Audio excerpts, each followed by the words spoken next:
Hey guys, it's Chloe and I'm here today with Krystal Breakley. She's from Crunch Gym here in New York and she is a celebrity personal trainer. Thanks for coming. Thanks for having me. All right, so yesterday was the 4th of July and a lot of people probably snacked on some things and drank some things that weren't too healthy. So what is kind of a quick detox, if you may call it, something you can do over the next week to try to shed some of that weight? Drinking plenty of water helps. Make sure that you're eating plenty of fruits and vegetables and cut your salt. No salt and no alcohol. If you do that for about 3 or 4 days, you can pretty much get rid of anything. And you'll feel kind of back to normal. You'll feel back to normal. Your digestion will be back to normal. You'll feel less groggy, less cloudy. So yeah, flush out all the sugar and the alcohol and get the salt out and you'll feel a lot better. We've been talking to our Hollywood Life readers and viewers out there and getting questions from them to ask you. This is from Ann in Colorado. If you're sitting down at a 9-to-5 job all day long, what are some things that you can do to improve your circulation and things that you can do in the office that you don't look too funny doing? Fidgeting is one of the top things that you can do to just kind of burn some extra calories. So something as simple as tapping your pen, tapping your foot, moving around in your chair. Most people don't notice fidgeting so much, especially here in New York because people are very active. So fidgeting is one of the things that you can definitely do. You want to get up and move around at least once per hour. I tell my clients just get up and walk, even if it's keeping a small cup of water at your desk, you have to get up and refill it. So if you get up and walk to the water cooler every hour, then that's another way of kind of increasing your circulation and moving around. Take the stairs as much as possible, that's also helpful. All of this is cumulative, you know what I mean? So you're still burning those calories even though you're not doing a half-an-hour cardio bout at the gym. If you're continuously active throughout the day, you can still end up burning the same amount of calories. Okay, good to know.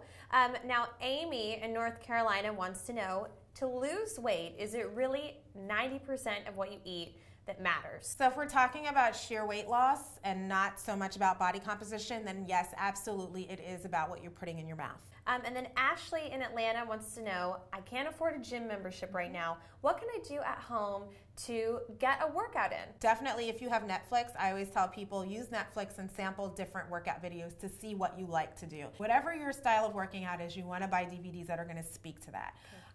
Also, if you go to places like Target, they have all different kinds of fitness equipment for you to get, like dumbbells, and you can even find kettlebells now. There are tons of different ways that you can kind of get in shape at home, but I always recommend using a fitness DVD. That way there's someone on the screen kind of showing you what to do. But in the meantime, though, some things you can do are lunges, crunches, squats, all that calisthenic stuff. So if you can do some lunges, squats, sit-ups, push-ups, you're kind of working your entire body just in those 4 exercises. And Krystal, what is a good number of how many you could do? So if you wake up, don't have much time, right before you shower, I would do 4 sets of 20 of each exercise. You'll knock it out in about 25 minutes and then you're out the door. So Dan in Texas wants to know, I just want to put on muscle. Dan also added that he eats a ton. Yeah. And he eats some unhealthy stuff too. Yeah. And that he doesn't put on any weight. You're not eating enough.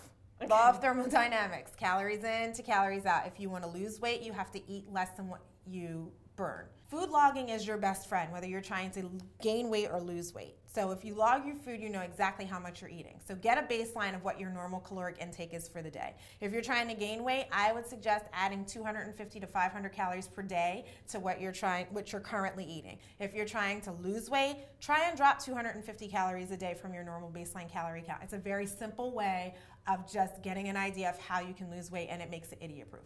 Now, Nicole in New York wants to know, how can I lose 5 pounds in a week? Is it possible? No. Okay. It's not possible. That's a big no. Typically, we like to say healthy weight loss is about 1 to 2 pounds per week. Okay? So, again, if she's going to cut out a couple hundred calories in her diet every day, get to the gym, make sure you're getting some cardio in and a little bit of weight training. That doesn't mean skip a meal. No, do not skip meals. If you skip meals, you're kind of fighting your own body. It makes it a lot easier for your body to let go of weight when it knows that it has nutrients coming in. So do not skip meals. If you get hungry, you will overindulge. That's the other danger of skipping meals. Also, drinking water on top of everything that we just talked about. How much water a day should everybody be drinking? I typically tell folks try and get, about the normal recommendation, 8 glasses of water a day. It's not a bad thing. You do want to stay hydrated. By the time you feel thirsty, you're already dehydrated. So try not to allow yourself to be thirsty during the day. All right, Krystal, thank you so much for coming in. All of the tips were great, and it's a very healthy, easy way to do it. Yes. I'm excited. Yeah. So in each week, Krystal's going to answer your questions, so definitely you can email them to info@hollywoodlife.com. You can tweet at HollywoodLife. You can tweet at Krystal. And for more on what Krystal does, you can check out your local Crunch Gym. They are great and really fun, and you can find someone just like you or almost as good as you to help, right? Yes, absolutely. All right, guys, so for all the latest news, gossip, style, beauty, and more, keep coming back to HollywoodLife.com.